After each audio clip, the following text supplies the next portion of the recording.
Hi welcome back to my YouTube channel Archana Dhanyata. ಇವತ್ತಿನ log almost ಬೆಳಗ್ಗೆ 5:30 ಶುರು ಮಾಡ್ತಿದ್ದೀನಿ. ಎದ್ದ ತಕ್ಷಣ ಫ್ರೆಶ್ ಅಪ್ ಆಗಿ ಅದಾದ ನಂತರ ಪೂಜೆ ಮಾಡಿದೆ. ಅದಕ್ಕೆ ಮುಂಚೆನೇ ಹಿಂದಿನ ದಿವಸನೇ ನಾಳೆ ವಾರ ಇದೆ ಅಂದರೆ ನಾನೆಲ್ಲ ಕ್ಲೀನ್ ಮಾಡ್ಕೊಂಡಿರ್ತೀನಿ. ಹಾಗೆ ಈ ವಿಡಿಯೋ ನಿಮಗೆ ಇಷ್ಟ ಆದರೆ ಲೈಕ್, ಕಾಮೆಂಟ್, ಸಬ್ಸ್ಕ್ರೈಬ್, ಶೇರ್ ಮಾಡೋದು ಮರಿಬೇಡಿ. ಅದೇ ರೀತಿ ಈ ವಿಡಿಯೋ ಕೊನೆ ತನಕ ನೋಡಿ ಸ್ಕಿಪ್ ಮಾಡೋಕ್ಕೆ ಹೋಗ್ಬಿಡಿ. ನನಗೆ ಇದೇ ರೀತಿ ಸಪೋರ್ಟ್ ಮಾಡ್ತೀರಾ ಅಂದ್ಕೊಂಡಿದ್ದೀನಿ. ಇವತ್ತಿನ ಟಿಫನ್ಗೆ ಬಂದು ನಾನು ಉಪ್ಮಾ ಮಾಡ್ತಿದ್ದೀನಿ. ಮೊದಲಿಗೆ ಒಂದು ಬಾಣಲಿ ತಗೊಂಡು ಸ್ವಲ್ಪ ಕಾದಿದ ನಂತರ 2 ಅಥವಾ 3 ಸ್ಪೂನ್ ಆಗೋಷ್ಟು ಆಯಿಲ್ ಹಾಕ್ಕೊಂಡು ಅದು ಕಾಯಬೇಕು. ಒಂದು 5 ಮಿನಿಟ್ಸ್ ಬಿಟ್ಕೊಂಡು ಅದಾದಮೇಲೆ ನಾವು ಚಿಟಿಕೆಯಷ್ಟು ಸಾಸಿವೆ ಹಾಕಿ ಜೀರಿಗೆ ಹಾಕಬೇಕು. ಅದು ಚಟಪಟ ಅನ್ನೋವರೆಗೂ ಇದ್ದು ಅದಾದಮೇಲೆ ಒಂದು ಹಾಫ್ ಈರುಳ್ಳಿ ಹಾಕ್ಬೋದು. ನಿಮ್ಗೆ ಎಷ್ಟು ಬೇಕಾಗುತ್ತೋ ಅಷ್ಟು ಹಾಕ್ಕೋಬೋದು. ಹಾಗೆ 1-2 ಮೆಣಸಿನ್ಕಾಯಿ ಹಾಕಬೇಕು. ನಾನು ನನ್ನ ಮಗಳು ತಿಂತಾಳೆ. ಅದೇ ಕಾರಣಕ್ಕೆ ಅವಳಿಗೆ ನಾನು ಸಪ್ರೇಟ್ ಅಡುಗೆ ಎಲ್ಲ ಏನು ಮಾಡೋಕ್ಕೋಗಲ್ಲ. ನಾವು ಏನು ತಿಂತೀವಿ ಅದೇ ಅವಳಿಗೂ ಕೂಡ ನಾನು ಕೊಡ್ತೀನಿ. ಆದ ಕಾರಣ ನಾನು ಖಾರ, ಸ್ಪೈಸಸ್ ಅಂತ ಸ್ವಲ್ಪ ಕಡಿಮೆ ಹಾಕ್ಕೊತೀನಿ. ನಿಮ್ಗೆ ಎಷ್ಟು ಬೇಕೋ ಅಷ್ಟು ಸ್ಪೈಸಸ್ ಹಾಕ್ಕೋಬೋದು. ನಾನು 1.5 ಕಪ್ ಆಗೋಷ್ಟು ರವೆ ಆಗೋಷ್ಟು ನಾನು ಉಪ್ಮಾ ಮಾಡ್ತಿದ್ದೀನಿ. ಅದಕ್ಕೆ 1.5 ಕಪ್ ರವೆ ಹಾಕಿದರೆ 2 ಅಥವಾ 3 ಕಪ್ ಆಗೋಷ್ಟು ವಾಟರ್ ಹಾಕ್ಕೋಬೇಕು. ಅದಾದಮೇಲೆ ನಾನು ಈರುಳ್ಳಿ ಹಾಕಿದ ಮೇಲೆ ಟೊಮೆಟೊ ಹಾಕಿ ಹಾಗೆ ಕರ್ಬೇವಿನ ಸೊಪ್ಪು ಹಾಕಿ ಫ್ರೈ ಮಾಡ್ಕೊತಿದ್ದೀನಿ. ಗೋಲ್ಡನ್ ಕಲರ್ ಬರೋವರೆಗೂ ಮಾಡ್ಕೋಬೋದು. ಅದಾದಮೇಲೆ ನೀವು ಶುಂಠಿ ಬೆಳ್ಳುಳ್ಳಿ ಪೇಸ್ಟ್ ಹಾಕ್ತೀರ ಅಂದರೆ ಹಾಕ್ಕೋಬೋದು. ಅದೇ ರೀತಿ ಟೊಮೆಟೊ ಸ್ವಲ್ಪ ಬೇಕಂತ ಸ್ವಲ್ಪ ಉಪ್ಪು ಹಾಕ್ಕೋಬೋದು.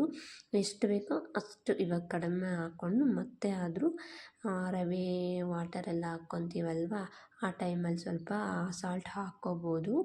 ನಾನು ಇದಕ್ಕೆ ಸ್ವಲ್ಪ ಚಿಕನ್ ಮಸಾಲ ಪೌಡರನ್ನು ಕೂಡ ಹಾಕ್ತೀನಿ.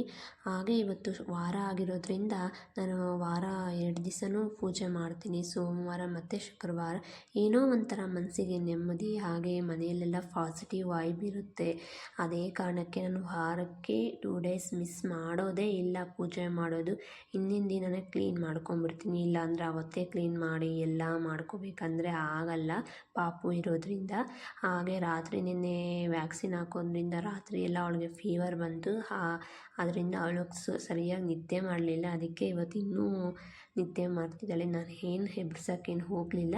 ಸ್ವಲ್ಪ ಚೆನ್ನಾಗಿ ನಿದ್ದೆ ಮಾಡಲಿ, ಇಲ್ಲಾಂದರೆ ಅರ್ಧಂಬರ್ಧ ನಿದ್ದೆ ಮಾಡಿದರೆ ಅವಳು ನನಗೆ ಕೆಲಸ ಮಾಡ್ಕೊಳಕ್ಕೆ ಬಿಡಲ್ಲ. ಅದು ಕಾರಣದಿಂದ ಅವಳನ್ನೇನು ಹೆಬ್ರಿಸೋಕ್ಕೆ ಹೋಗಲಿಲ್ಲ. ಅದೇ ರೀತಿ ಇವಾಗ ನಾವು ಸ್ವಲ್ಪ ರವೆ ಹಾಕ್ಕೊಂಡು ಫ್ರೈ ಮಾಡ್ಕೊತಿದ್ದೀನಿ. ಕೆಲವೊಬ್ಬರು ಅದಕ್ಕೆ ಮುಂಚೆನೇ ರವೆನ ಫ್ರೈ ಮಾಡಿ ಇಟ್ಕೋತಾರೆ. ನಾನೇನು ಇಟ್ಕೊಂಡಿರಲಿಲ್ಲ ಇವತ್ತು. ಅದೇ ಕಾರಣಕ್ಕೆ ಇದ್ರಲ್ಲಿ ಹಾಕಿ ಫ್ರೈ ಮಾಡ್ಕೊತಿದ್ದೀನಿ. ಹಾಗೆ ವಾಟರ್ ಹಾಕ್ತಾಯಿದ್ದೀನಿ. ಸ್ವಲ್ಪ ವಾಟರ್ ಕಾಯಿಸ್ಕೊಂಡು ಹಾಕ್ಕೊಂಡ್ರೆ ಬೆಸ್ಟ್ ಅನಿಸುತ್ತೆ. ನಾನು ಮುಂಚೆನೇ ಕಾಯಿಸ್ಕೊಂಡು ಇಟ್ಕೊಂಡಿದ್ದೆ, ಅದರಿಂದ ಅದಕ್ಕೆ ಸ್ವಲ್ಪ ವಾಟರ್ ಹಾಕಿದೆ. ಅದಾದಮೇಲೆ ಕೆಲವೊಬ್ಬರು ವೆಜಿಟೇಬಲ್ಸ್ ಎಲ್ಲ ಹಾಕಿ ಮಾಡ್ತಾರೆ. ನಾನು ಮಾಡ್ತೀನಿ. ಇವತ್ತು ಟೈಮ್ ಇಲ್ಲದೆ ಇರೋ ಕಾರಣ ನಾನು ಹಾಗೆ ಸಿಂಪಲ್ಲಾಗಿ ಉಪ್ಪಿಟ್ಟು ಮಾಡ್ಕೊತಿದ್ದೀನಿ. ಇನ್ನೇನು ಉಪ್ಪಿಟ್ಟು ಆಗ್ತಾಯಿದೆ ಅಂದಾಗ ಸ್ವಲ್ಪ ಸಾಲ್ಟು, ಸ್ವಲ್ಪ ನಿಮ್ಗೆ ಬೇಕಿದ್ದರೆ ಚಿಕನ್ ಮಸಾಲ ಪೌಡ್ರ್ ಹಾಕ್ಬೋದು, ಇಲ್ಲಾಂದರೆ ಸ್ಕಿಪ್ ಮಾಡ್ಬೋದು. ನಾನು ಹಾಕ್ತಿದ್ದೀನಿ. ಅದು ಹಾಕಿ ಎಲ್ಲ ಟಿಫನೆಲ್ಲ ಮಾಡಿ ಮತ್ತೆ ಸಿಗೋಣ.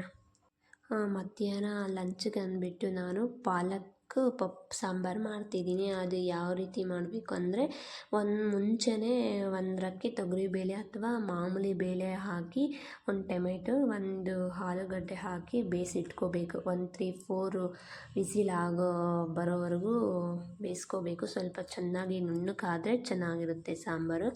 ಅದಾದಮೇಲೆ ನಾವು ಪಾಲಕ್ ಸೊಪ್ಪೆಲ್ಲ ನೀಟಾಗಿ ತೊಳ್ಕೊಂಡು ಸಪ್ರೇಟ್ ಇಟ್ಕೊಂಡು ಅದಾದಮೇಲೆ ಒಂದು ಈರುಳ್ಳಿ, ಬೆಳ್ಳುಳ್ಳಿ ಮತ್ತು ಸ್ವಲ್ಪ ಜೀರಿಗೆ, ಮೆಣಸಿನ್ಕಾಯಿ, ಬೇಕಿದ್ದರೆ ಇನ್ನೊಂದು ಟೊಮೆಟೊ ಫ್ರೈ ಮಾಡ್ಕೋಬೇಕು. ಅದಾದಮೇಲೆ ಒಗ್ಗರಣೆ ಹಾಕ್ಕೋಬೋದು ಅಥವಾ ಸಾಂಬಾರೆಲ್ಲ ಆದಮೇಲೆನೂ ನಾವು ಒಗ್ಗರಣೆ ಹಾಕ್ಕೋಬೋದು. ನಾನು ಇದರಲ್ಲೇ ಹಾಕ್ತಿದ್ದೀನಿ. ನನಗೆ ಟೈಮ್ ಇರೋಲ್ಲ, ಸಪ್ರೇಟ್ ಮಾಡ್ಕೊಂಡಿರೋಕ್ಕಾಗಲ್ಲ ಅಂದ್ಬಿಟ್ಟು ಪಾಪು ಇರೋದ್ರಿಂದ ಕಾರಣ ಫಸ್ಟು ನಾನು ಒಂದು 3-4 ಸ್ಪೂನ್ ಆಗೋಷ್ಟು ಆಯಿಲ್ ಹಾಕ್ಕೊಂಡು ಅದಕ್ಕೆ ಒಂದು ಸಾಸಿವೆ ಮತ್ತು ಜೀರಿಗೆ ಹಾಕಿ ಚಟಪಟ ಅನ್ನೋವರೆಗೂ ಇದ್ದು ಹಾಗೆ ಈರುಳ್ಳಿ ಗೋಲ್ಡನ್ ಫ್ಲೇಮ್ ಬರೋವರೆಗೂ ಫ್ರೈ ಮಾಡಿಕೊಂಡು ಅದಾದಮೇಲೆ ಬೆಳ್ಳುಳ್ಳಿ ಹಾಕಿ ಅದು ಗೋಲ್ಡನ್ ಫ್ಲೇಮ್ ಬರೋವರೆಗೂ ಮಾಡಿದ್ದಾದಮೇಲೆ 1-2 ಹಸಿಮೆಣಸಿನ್ಕಾಯಿ ಹಾಕಿ ಸ್ವಲ್ಪ ಜಿಂಜರ್ ಗಾರ್ಲಿಕ್ ಪೇಸ್ಟ್ ಇದ್ದರೆ ಹಾಕ್ಬೋದು, ಇಲ್ಲಾಂದರೆ ಸ್ಕಿಪ್ ಮಾಡ್ಬೋದು. ಅದಾದಮೇಲೆ ಎಲ್ಲ ತಳೆದು ಕೈಕೊಂಡು ಇಟ್ಕೊಂಡಿರ್ತೀವಲ್ವ ಪಾಲಕ್ ಸೊಪ್ಪು, ಅದು ಹಾಕಿ ಫ್ರೈ ಮಾಡ್ಕೋಬೇಕು. ಅದು ಬೇಯೋವರೆಗೂ ಫ್ರೈ ಮಾಡ್ಕೋಬೇಕು. ಅದು ಬೇಯೋಕ್ಕಂತಲೇ ಸ್ವಲ್ಪ ಸಾಲ್ಟ್ ಹಾಕ್ಕೋಬೇಕು. ಇದ್ದರೆ ಕಾಯಿ ತುರಿನೂ ಹಾಕ್ಕೋಬೋದು. ಆಮೇಲೆ ಮಸಾಲೆ ಮನೆಯಲ್ಲಿ ಮಾಡ್ತೀವಲ್ವ ಸಾಂಬಾರ್ ಪೌಡರು, ಅದು ಸ್ವಲ್ಪ chicken masala, garam masala, pepper powder ಇದ್ದರೆ ಹಾಕ್ಕೊಂಡ್ರೆ ಚೆನ್ನಾಗಿರುತ್ತೆ. ಅದೆಲ್ಲ ಫ್ರೈ ಮಾಡಿಕೊಂಡು ಅದಾದಮೇಲೆ ನಾವು ಮುಂಚೆನೇ ಇದು ಮಾಡಿ ಇಟ್ಕೊಂಡಿರ್ತೀವಲ್ವ, ಬೇಯಿಸ್ಕೊಂಡು ಬೇಳೆ ಮತ್ತು ಆಲೂಗಡ್ಡೆ, ಟೊಮೆಟೊ ಅದನ್ನೆಲ್ಲ ಸ್ಮ್ಯಾಶ್ ಮಾಡೋಂಗಿದ್ರೆ ಸ್ಮ್ಯಾಶ್ ಮಾಡ್ಬೋದು.